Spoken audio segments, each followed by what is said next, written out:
Reading chapter 45 of Metal Tendency of this part 2 Christmas special called Caesar, a Lonely Youth Part 2. Oh my god. Let's just get right into it. It's a Christmas special. It's a Christmas special. Oh my god. Alright. Caesar's Lonely Youth.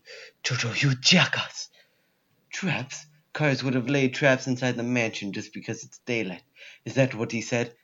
I'm perfectly aware of those traps. That's precisely because I know about them. I know about them that I came. That's precisely because I know about them that I came. What the fuck? Caesar's secret past? What's the deal with that? He's a spoiled brat. It looks like we're just gonna have to prevent him from entering the mansion, using force if we have to. But first I'd like to know why he acted like that. If you insist, I will tell you beginning with his childhood. I will reveal Caesar's secret, why he's so proud, almost too proud, of his own blood. His father, named Mario, and when Caesar was 10, was named Mario, and when Caesar was 10, he suddenly abandoned the family.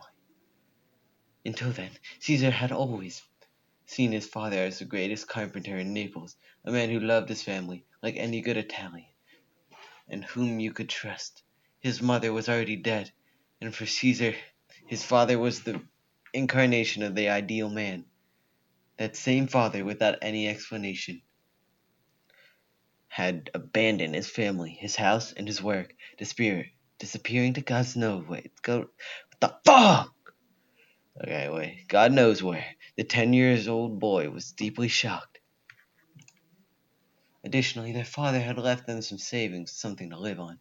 But a distant cousin from their mother's side, a vile individual, used trickery to steal it all without Caesar noticing, and disappeared. Some of their father's friends and people in the neighborhood showed great kindness by taking care of them. But Caesar became more and more violent, started to wander aimlessly, and after a fight was immediately sent to an orphanage. The social service workers of the 30s were far from perfect. The establishment worse than a prison.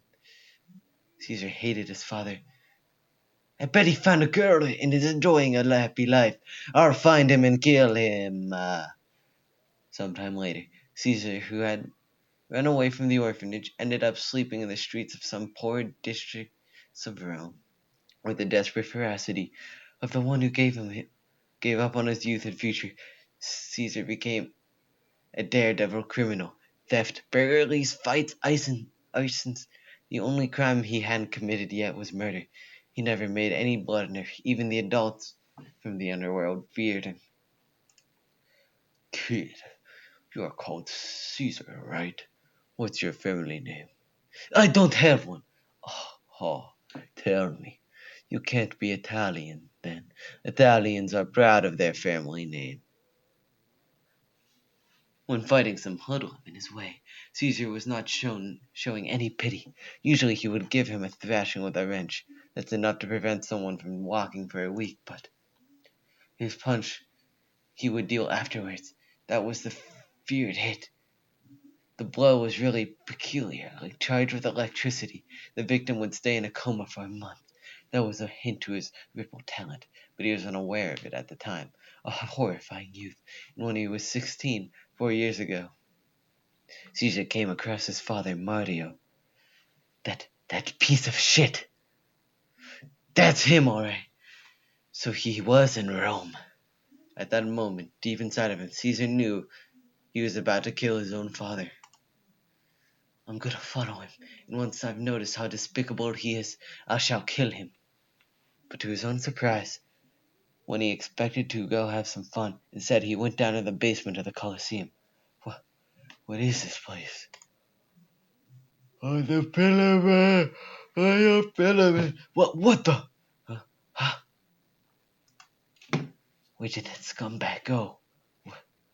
That statue in the wall. Something is shining. That's a diamond. An embedded diamond. Watch it good! What are you doing here? Don't touch the gem in this wall! What? You! What's this wall? Run away! Ah!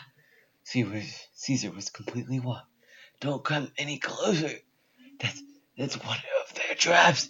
A trap that exploits humans' curiosity to feed on them during their sleep. Caesar wasn't aware that his grandfather, Willie Zappelli, suffered a horrible death on account of the stone mask 50 years earlier. As he didn't know that it was Mario, his father, who had spent his life training his ripple. Following his grandfather's footsteps, he had discovered those relics before Nazi Germany, and that he was traveling the world in order to discover a way to destroy the creatures inside the wall. Young man, I have a favor to ask. Maybe was it because the wall was engulfing him, or because Caesar had grown up, but Mario didn't realize his own son was facing him. Report my dad to a woman named Lisa in Venice. Tell her that wall, that wall is alive, and that it's about to wake up. I don't know when. It could be tomorrow. The clock is ticking. Quick! Only she can rival those creatures in the current state of affairs. Hurry! Hurry! I'm begging you. Caesar understood his father didn't want to involve his son in something so awful. Had his son learned about it, he would have followed his Grandfather Will's footsteps, just as Mario did. It would be better if he knew nothing about it. He had better fight alone. That's why he abandoned his family. That's why he left without a word.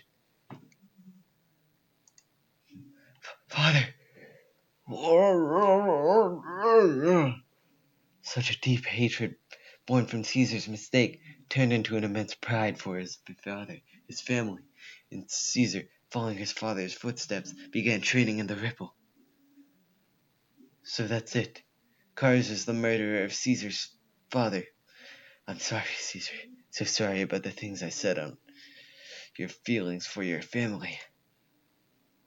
No, if you're taking the risk to fight while knowing about the traps, it must be because you have a plan to deal with cars without failure. I've changed my mind. If you want to go for daylight, fight. I want to join the fun, Caesar Zappelli. Whoa, this is about to get tough. The final fight, potentially. We'll see. There are like many chapters left. But yeah, that was the two-part Christmas special. I hope you enjoyed and have a great rest of your day. Capiche?